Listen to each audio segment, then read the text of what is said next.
All right, we're gonna go ahead and get started. Thank you so much for sacrificing your Friday lunch to come and spend time with the union, your union.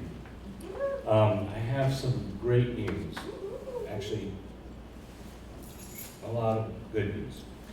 The first one I want to cover is something that just happened today, and that is that we received a notification that the letter from the governor has been received to help us in bargaining. Now, what's up here on the screen is the actual letter that's going to go to Chancellor White. We were waiting to advertise this exact letter until we got an acknowledgement from the Chancellor that he received it. So now that it's sent to your email, and it should be in your email box, notification, you should have a copy of this letter and you can read what it says. Basically, there's some excerpts here in an email that went out that says the upcoming negotiations, and this is Governor Newsom talking, the upcoming negotiations should result in an agreement with our labor partners that both erases the inversion gap, provides salary steps, and fairly, justly compensates these staff for their hard work. And then he goes on to say, we must take proper care of the tens of thousands of support staff who represent the backbone of the CSU's 23 campuses. It is my firm belief that addressing this wage inequity is long overdue and in line with the institution's values. So, yes, thank God we got that letter. So, the way this is going to play out is when we go to bargaining in January, this is already going to be this letter is already going to be in the hands of the CSU, right? So, one thing that I want to point out about the wording of this letter is that he mentions both the inversion gap and the steps, the salary steps. He separated those two by the help of our ledge committee members that go and talk to the legislators on our behalf, on your behalf. They inserted that change because we want to make sure that it is something that's considered as two separate things, right? We're underpaid, so we need to make sure that our raises, like we received in the past, our GSIs, 3%, 3%, 3%, is something that we're going to be expecting and bargaining in addition to the salary steps. So he separated those two by this wording, and I think it's an excellent thing, because if, say, they try to lump them together, they can't. We could just say, hey, read the letter, right? So this is very good news, very good news. So I encourage you to spread the word on this, because we want to make sure that people understand what the union's doing for us, right? And I get affected as well. I mean, I'm a volunteer, but we're all in this together. So spread the word. You can ask questions if you want. You can email any of the volunteers. And I want to mention the second part of the good news. It's the survey for bargaining that's now on the website. Do you have it up on yours? I'll put it up, yeah. Okay, so Nick's going to put that up. But I encourage everyone to take the survey. The minute that I got the email asking me inviting me to take the survey, I took it. So now they know exactly where I am as far as prioritizing my the articles and the things I want them to discuss. So the survey's on there. It's on the main page, and I encourage you to spread the word on that as well. We're going to be requesting that all our members take a part in everything that we do now. It's no longer going to be just the volunteers, the handful of volunteers that do a lot of this stuff. We're going to rely on you, and we're going to work together on this. We're going to be talking more. We're going to have meetings and workshops like this. So, what's happening next? I mentioned it earlier, it's the bargaining, right, for our contract. Our contract's gonna expire, so we're gonna get into negotiations. And a lot of people don't understand what the process is. So Nick is here to give a presentation on that, to help you understand and hopefully equip you to help others understand on our campus, all right? So please welcome Nick Burtz. Thank you. I think there are two things that account for our smaller than usual attendance today, and that is the room. I've never been in this room before. I've been assigned to Cal State East Bay for 5 years, and I was like, Diego, where are you taking me? I don't know where we're going. And then the other is Friday, right? This is the first time we've done this on a Friday. So small is good, it's intimate. We'll be able to have some fun today, have some good discussion. As Diego said, the first thing, well, backing up, after the last brown bag session, we decided to condense the presentation a little bit to allow for people to come into the room if they've got a short lunch break, and then be able to get back to their work. So we expected to start around 12:10 or 12:15. We'll be done by 12:45, 12:50. We'll have plenty of time for questions. This is the main page of our website. You can see here, there are two ways to communicate any issues that you want discussed in bargaining. This is the bargaining survey. You click on it, it'll start you on a questionnaire which will ask you a number of questions. Mainly this is to prioritize what you, our members, feel, what is the most important, what they're willing to fight for the most, and what is what are back burner issues, what are less important. And then there's also a contract suggestion box, if you will. If you click on that, you can actually, if you've always wanted a piece of an article changed, you always thought it never made sense, or you want to improve it, you can go in here and specifically cite the paragraph of the article that you're looking at and suggest a change. We've already had a lot of people statewide fill this out. We had over 300 suggestions so far, and it's not too late because, as we'll see in the timeline that I put forward in the presentation, the bargaining team is still developing proposals, and so we'll be taking all this information into account when we go into bargaining. So that's from the website. Again, for more general priorities, the bargaining survey for specific suggestions go into the contract suggestion area. And again, that's if you put in csuu.org, that's the front page, it'll be right there. So that being said, let's go into the presentation. All right, so there's kind of two pieces to this presentation. One is the very technical, kind of walking us through the steps. There's a lot of legal stuff involved, and what I consider the boring part of bargaining. And then there's also, towards the end, be talking about the bargaining campaign and how do we win the contract that we deserve. This is 3 years ago. Was anybody there that day? We had a picnic outside, and then we did a picket. We marched down along the sidewalk and then over by the admin building by SA. It was a lot of fun, and we can expect to be doing that again and even more, and I'll get into that in a minute.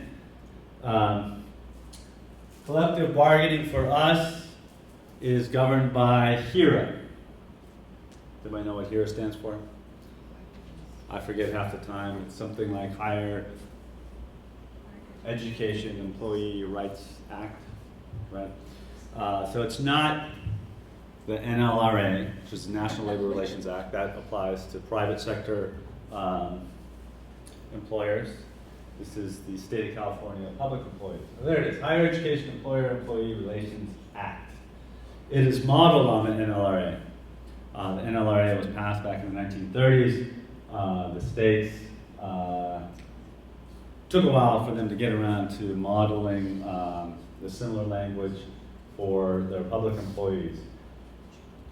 when this converted from PowerPoint to Google Slides, we got a little scrunched here. But basically, as I said, here is the collective bargaining law for us, the CSU.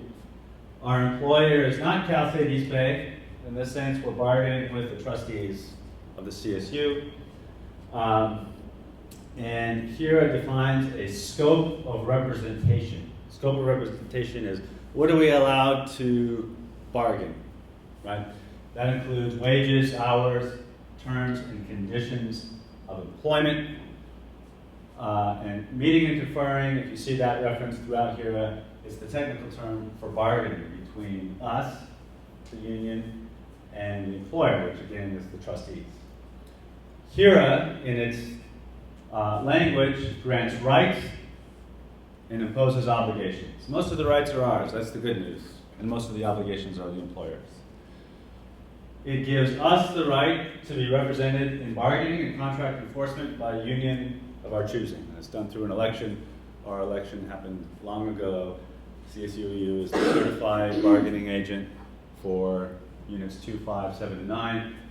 We have the right to participate in the union as employees in those bargaining units and in representation without the fear of retaliation, right? So it's against the law.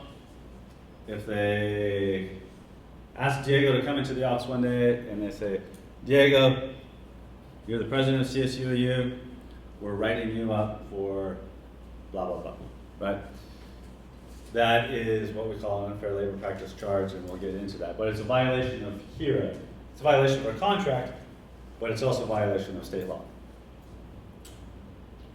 We have the right to be represented without discrimination by the union. That's kind of an obligation on the union, right? HERA says, and the law says, if Donna comes forward and says, I think my manager violated the contract, I want to file a grievance. And Monica says, nah, I don't think so.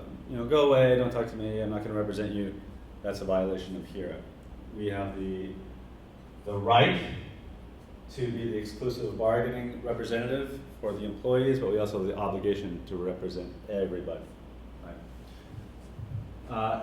It also includes the right to not participate in the union if they wish. Some people wish that. Some people are, by ideology, anti-union. We have the right to negotiate on changes to matters within the scope of representation. Remember what the scope of representation was defined as wages, hours, working conditions, terms of employment. We have the right to information from the employer to assist in negotiations. So before we always bargain, we say, what do we want to know about the CSU that would help us, that would assist us in making proposals, right? So we have the right to request information, and they have an obligation to give it to us. We have the right for our leaders, our elected union leaders, to be released to attend bargaining. We don't bargain on the weekends, we don't bargain at night, well, sometimes we do. But we need to have our folks released without having to burn through their vacation. So our bargaining team is made up of all CSU employees. By law, the employer has to give them days off to be able to attend bargaining. We have the right to maintain our bargaining unit jurisdiction and to protect from movement of work or contracting out. Right? What does this mean? It means they can't come in and say, George, we're outsourcing ITS, we signed a deal with Salesforce, here's your pink slip, we're giving this all to a private third party, violation of HERA.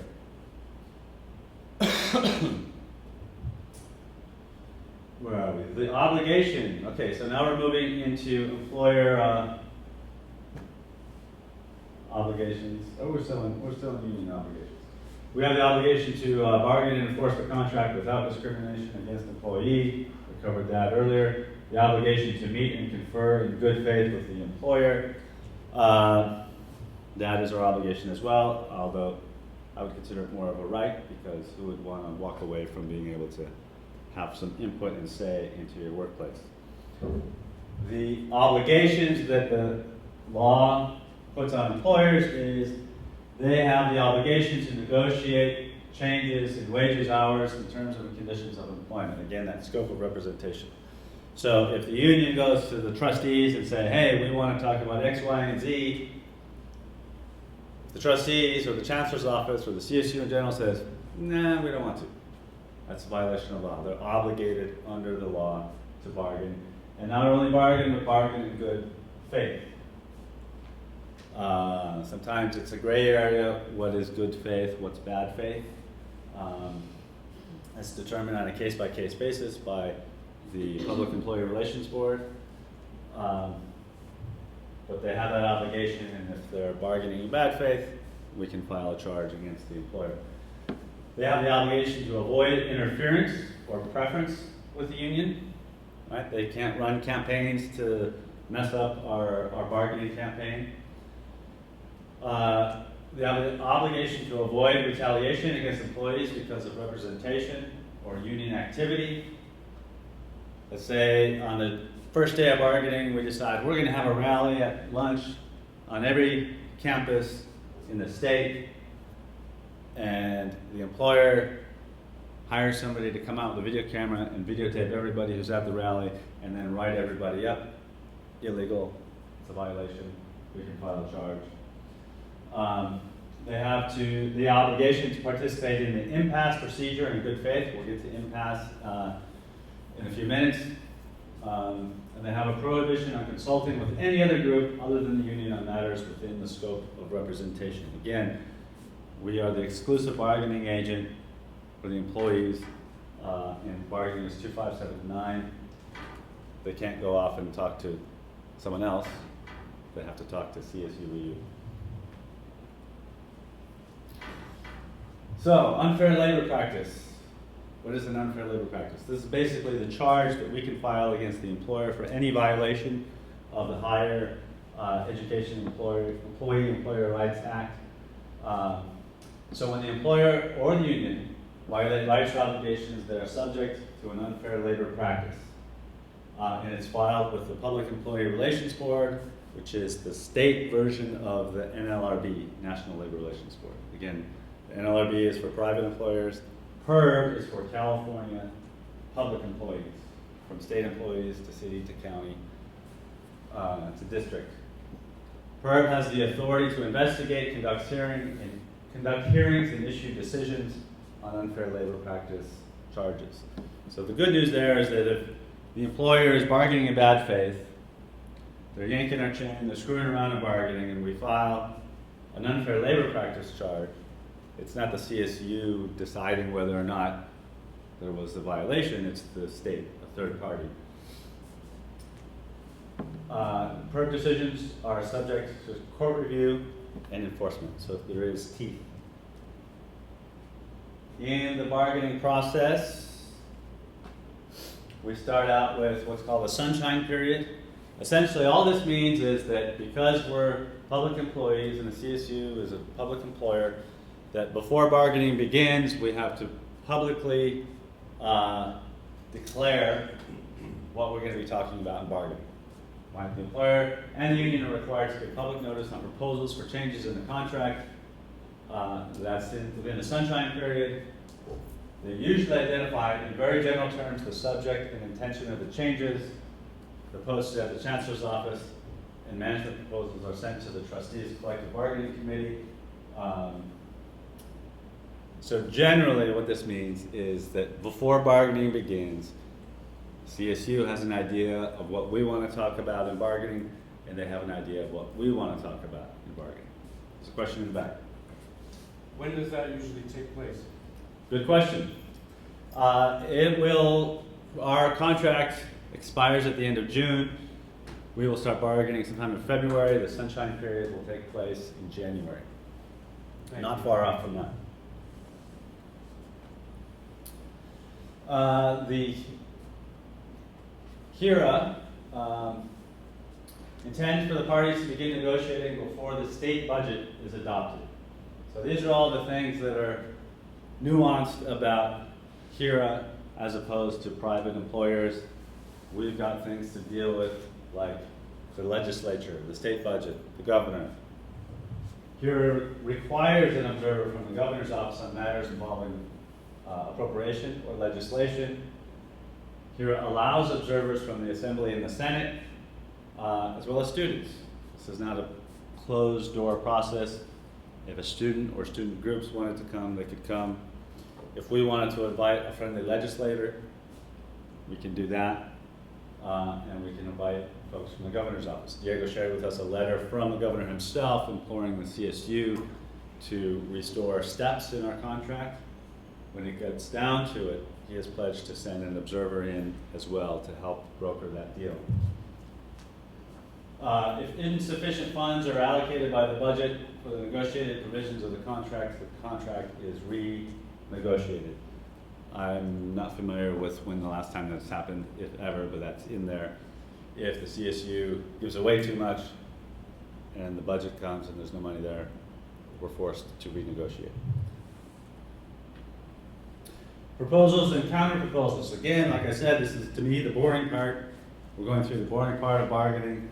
It's what is happening inside the room with the trustees' bargaining team and our bargaining team.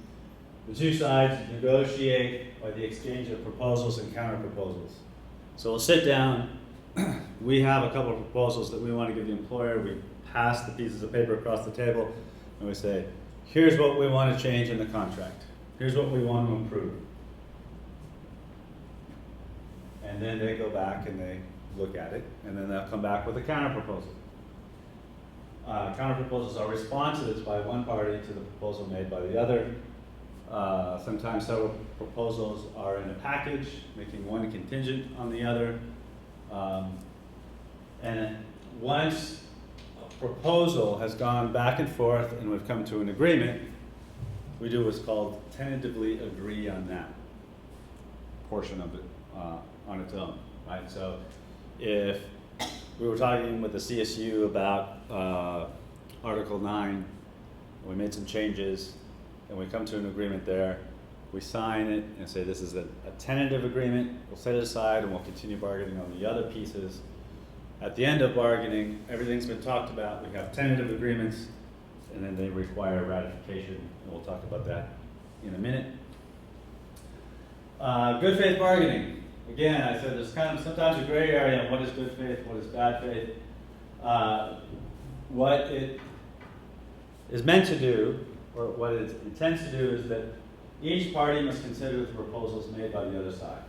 Now, consider doesn't mean that they have to agree. It doesn't even mean that they have to give a counter proposal. Proposals can be rejected by either side,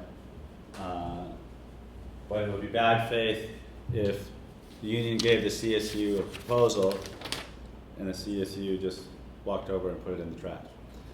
They would be very stupid to do that because that would be a very obvious example of bad faith bargaining. It requires the parties to move closer to an agreement and not escalate demands in the other direction. A very simple example is if we're talking about wage increase. We say we want a 10% wage increase next year. And then the CSU says, no, we'll give you 2%. And then we make a counter proposal and say, okay, we'll go for 6%. It is it is bad faith bargaining for them. Remember they said they'd give 2, and we came down from our 10 to 6.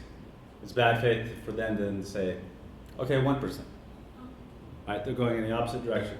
The idea is that both are moving towards agreement and they're moving together. So that's called a regressive proposal, a form of regressive bargaining, and that is illegal, and a charge can be filed.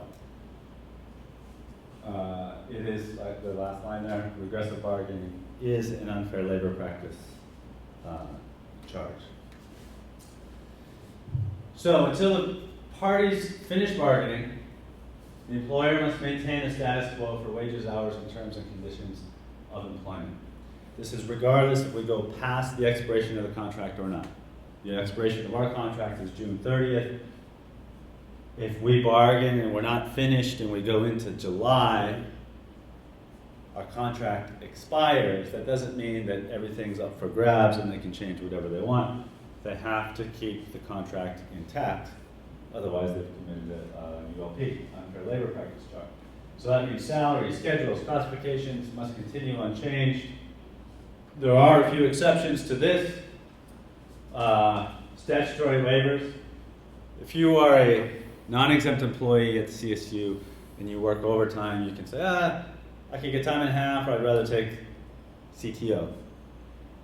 That's a waiver to the state law, which says if you work more than 8 hours in a day, you get paid time and a half. The ability to choose CTO goes away. The ability to arbitrate grievances goes away. That grievance arbitration is after it's gone out of the CSU into a neutral third party.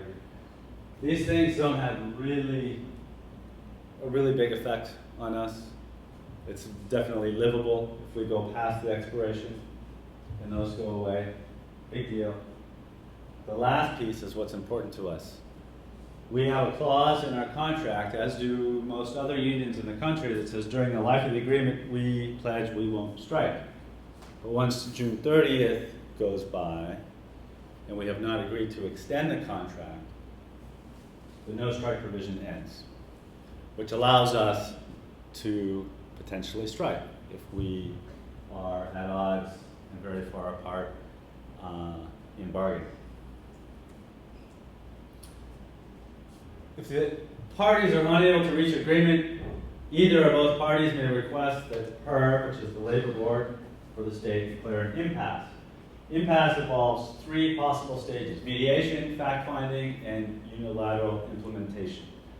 That last one, we don't want to go there. That's how we lost our steps, our salary step structure in the first place, through unilateral implementation. It was nothing that we ever agreed to. It was imposed on us at the end of bargaining. At impasse, the parties must drop proposals on permissive subjects of bargaining. Another technical term, again, this is boring stuff, but there are 2 types of proposals. There's a mandatory subject to bargaining and there's a permissive subject to bargaining. Mandatory means it has to do directly with wages, hours, and working conditions, and it's something that if one side of the table makes a proposal on a mandatory subject of bargaining, the other side has to respond. Permissive subjects of bargaining say, you don't have to talk about this, but you can, it's allowed. If we get to impasse, those proposals that are still out there, they go away. What's interesting is that choice between CTO and overtime pay is a permissive subject of bargaining because all waivers of state law are permissive. And so if that went away, the CSU has to pay everybody time and a half for all overtime work. Another waiver in our contract which would go away is temporary appointments. The fact that folks can be temporarily appointed within the CSU goes against state law, which says either you're hired, and there's only 2 types of employees. There's either permanent or probationary. We have language that says, someone can be hired for up to 12 months and then renewed continuously. That goes against state law, but we have it waived in the contract. The employer, if we go into impasse, we could say, hey, you can't hire temporary employees anymore. You gotta hire people permanently, which is something I think the CSU would not want to enter into that arena. Permissive subjects involve statutory and regulatory issues which would be superseded by a contract provision. So that's simply just what I was saying. Temporary employment, for instance. State law here says there's no temporary employees. You either got to hire someone and have them be a permanent employee or not. Our contract says, you can for up to 12 months. And if you do it 4 times, if you hit the 4th year, then they can demand to become permanent. But those are all waivers that go away if we reach impasse. After impasse comes mediation. It's conducted by an impartial mediator appointed by PER to work with the parties. We have to meet for at least 1 day, but we could meet longer. Mediation is confidential and can involve any possible proposal. If it's successful, we go back into bargaining. We say, we're no longer at impasse. We're going to resume bargaining. If it's unsuccessful, we move to fact-finding. Fact-finding is a process that's conducted by a fact-finding panel, which is 3 people, someone we appoint, the union, someone the CSU appoints, and then a neutral person, and they go through the proposals and they make determinations based on the presentation of those proposals to the panel.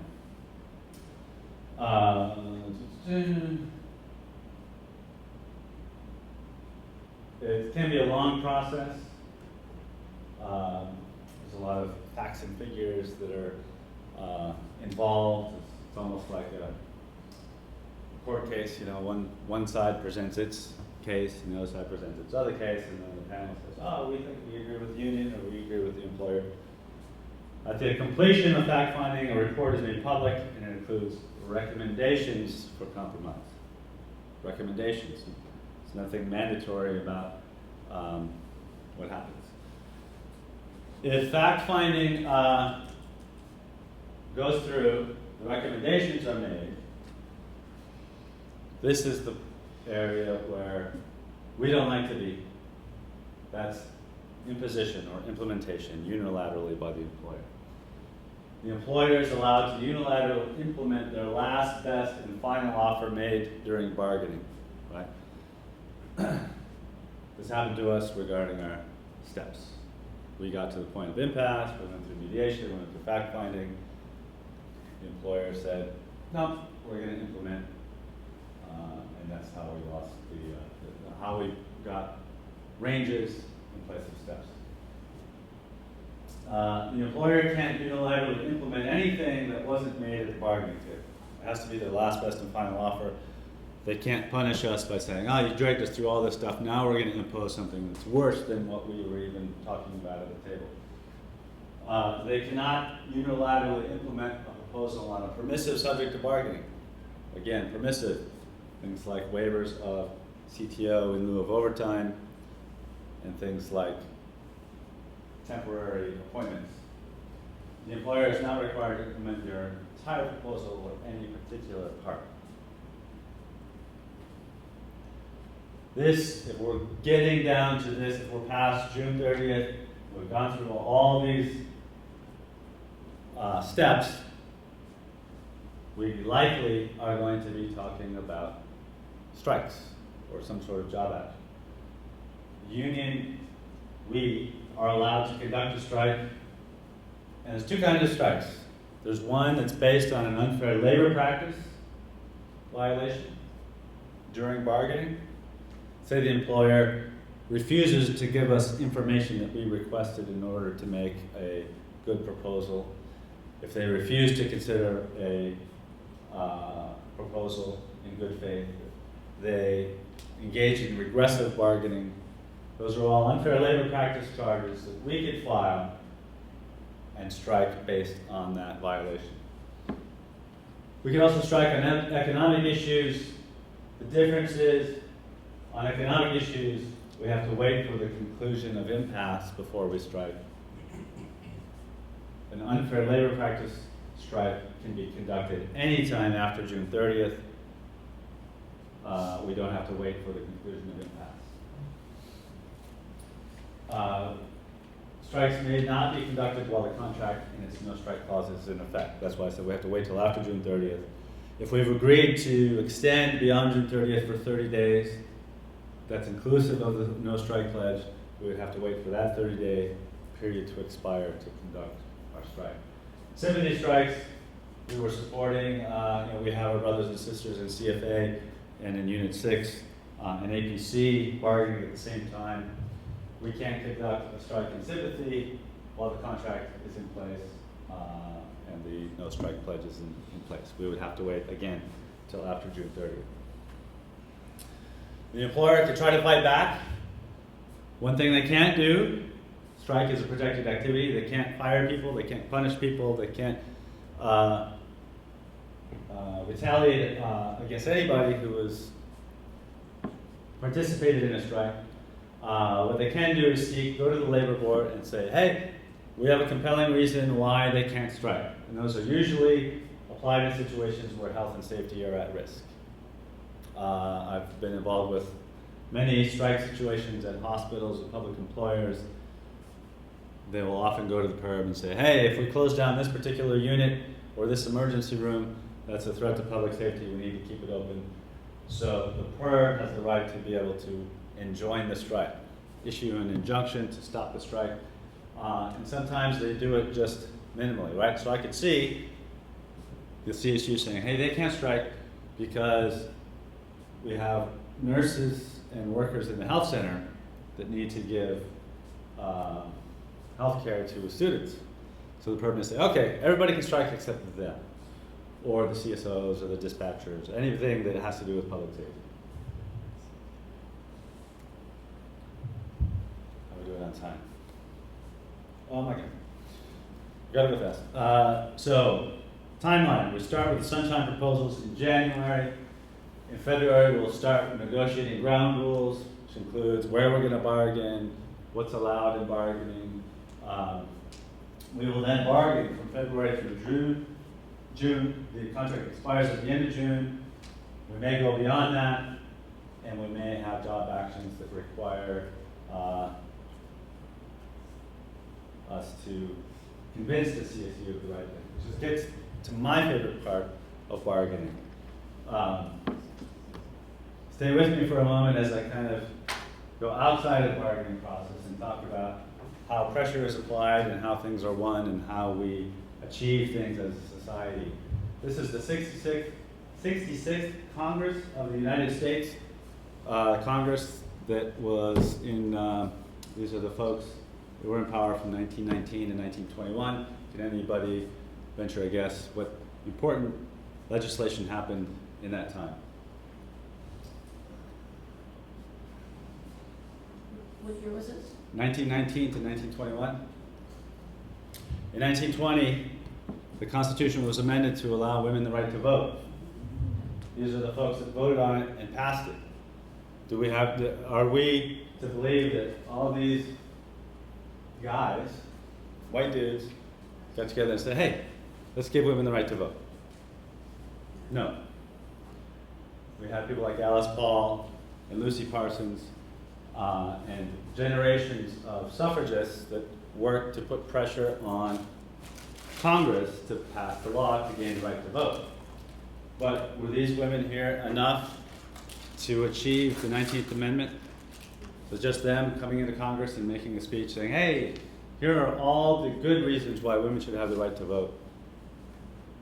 No. They needed this, what we call street justice versus sweet justice. Right?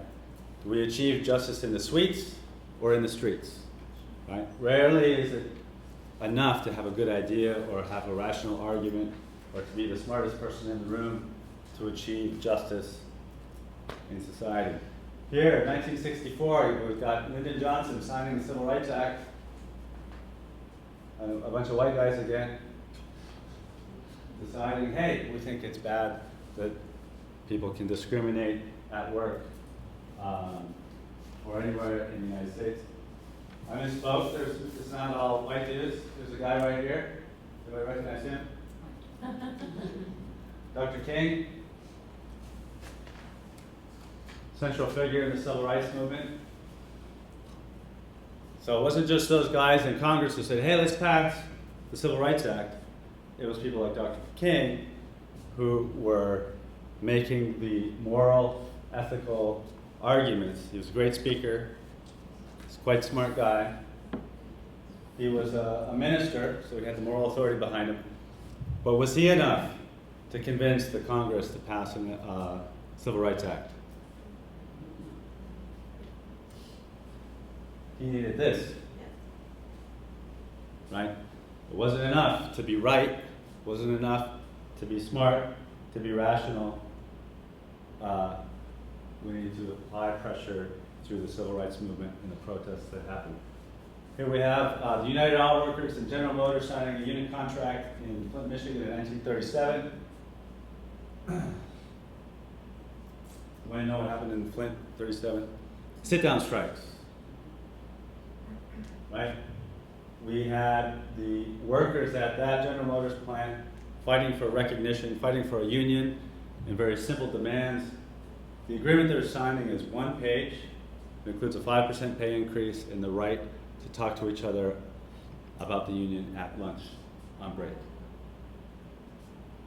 Did these union representatives, this bargaining team, make that breakthrough by sitting in a room, passing proposals?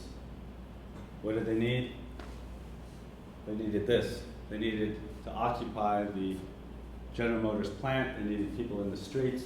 They needed that application of pressure to be able to win their demands.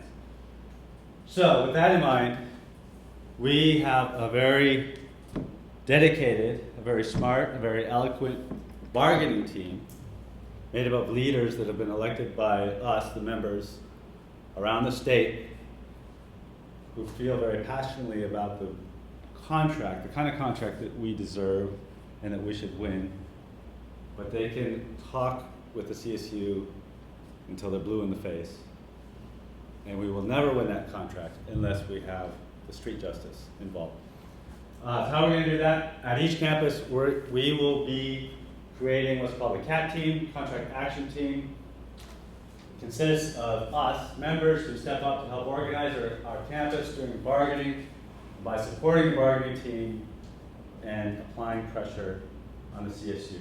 So our CAT team could be doing anything from distributing information, answering questions, helping coordinate visibility days, everybody wearing a t-shirt, everybody wearing a sticker, collecting signatures when we're doing a petition, recruiting for activities like rallies, pickets, potentially a strike, and helping set up and organize activities.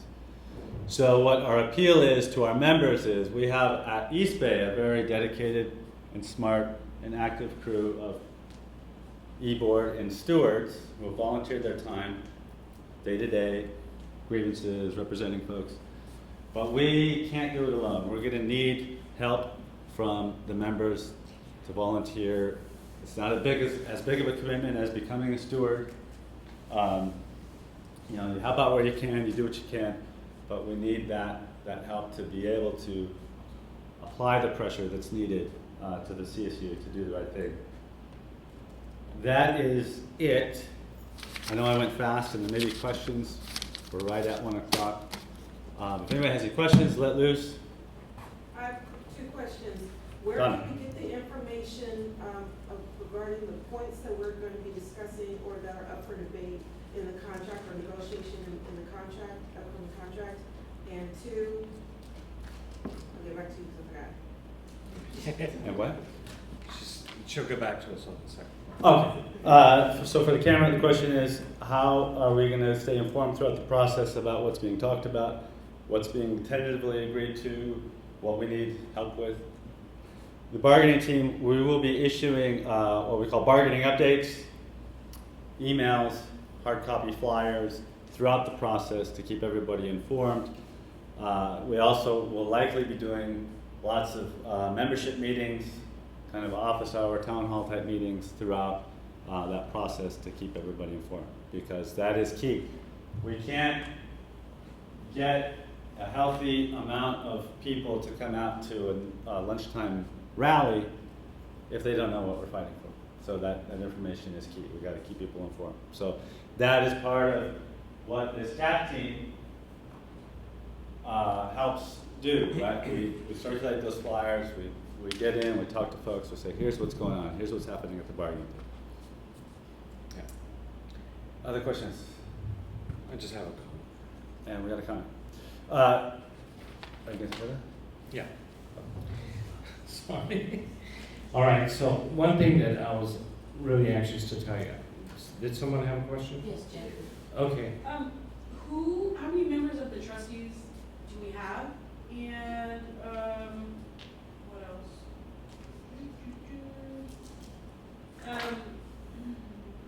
Sorry, and then you said volunteers, so how many volunteers are basically on the team, basically, for For doing this stuff? not just, in general speaking, like, we have trustees, right? You said? Like our board of directors Yes, of the union? yes. Yeah. So how many are on the union, board of trustees? We have 36? 34. 34. So that's comprised of each chapter having a union president, right? Okay.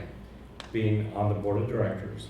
And then each bargaining unit, on the paper that I gave you, there's an indication of who we represent. So we represent bargaining units 2, 5, 7, and 9.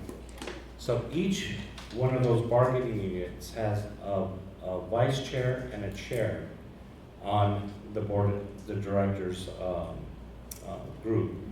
And then we have the executive officers. We have the CSU EU president, a vice president of representation, a vice president of finance, and a vice president of organizing. So that makes up the board of directors for the union. Board of trustees is actually who we meet up and bargain with, the CSU, the chancellor's office. That makes up the board of trustees. So I just want to make sure that there was a distinction there.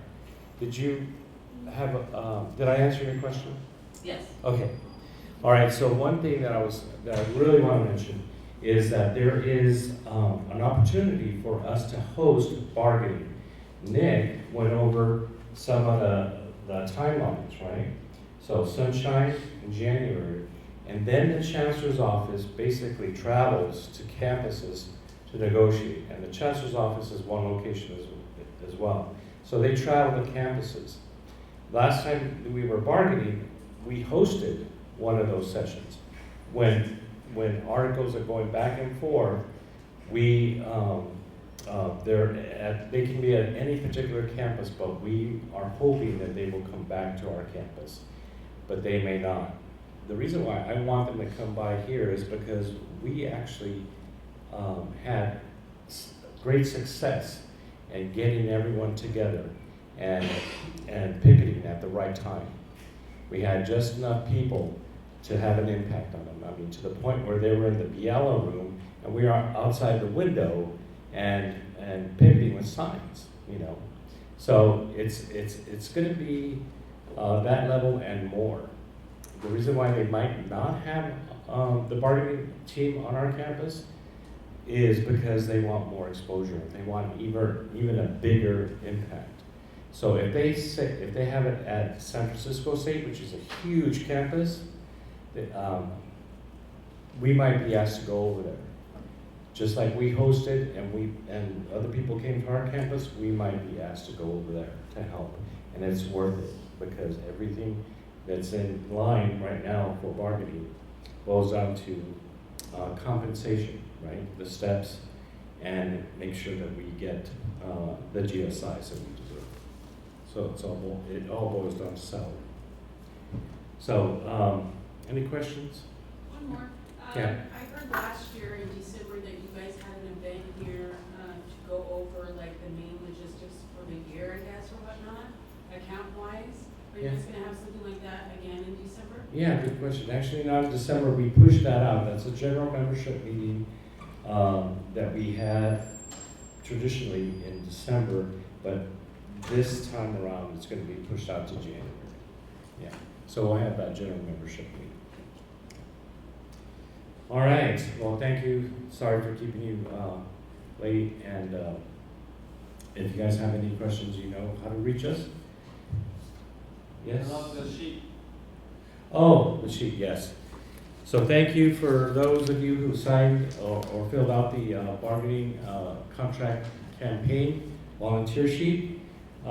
There's extras over there. If you wouldn't mind, take a few to your office area, your department, and pass them on to fellow employees and fill them in with what you learned today. Yes, Claudia? Have you guys heard of Meatless Mondays? Meatless? No. It's like if the whole world ate less meat. Anyway, my point is, what if we did a T-shirt Tuesdays at every campus, system-wide? Thank you so much. Something easy to remember. It's T for Tuesday, your T-shirt. Yeah. We all wore it, and then we Facebooked it, tweeted it, Instagrammed it. Yeah. So it's visible to our coworkers that haven't joined. It's visible to the ones that need to know that we're a part of the union. So Claudia, I'm gonna offer you an opportunity that on our next general membership meeting in January, the one that I just mentioned, for you not to forget to mention that during that time. It'll be the ideal moment for you to mention that, which we are all in favor of, right? Because we're gonna be handing out shirts. Right? Yeah, so that'll be the perfect time, and then we can announce it. And I know you're not shy, you've spoken at the general membership meetings before, so, yeah. Thank you for that suggestion, it's gonna happen. All right, thank you all for coming, and check your emails for more updates, thank you so much.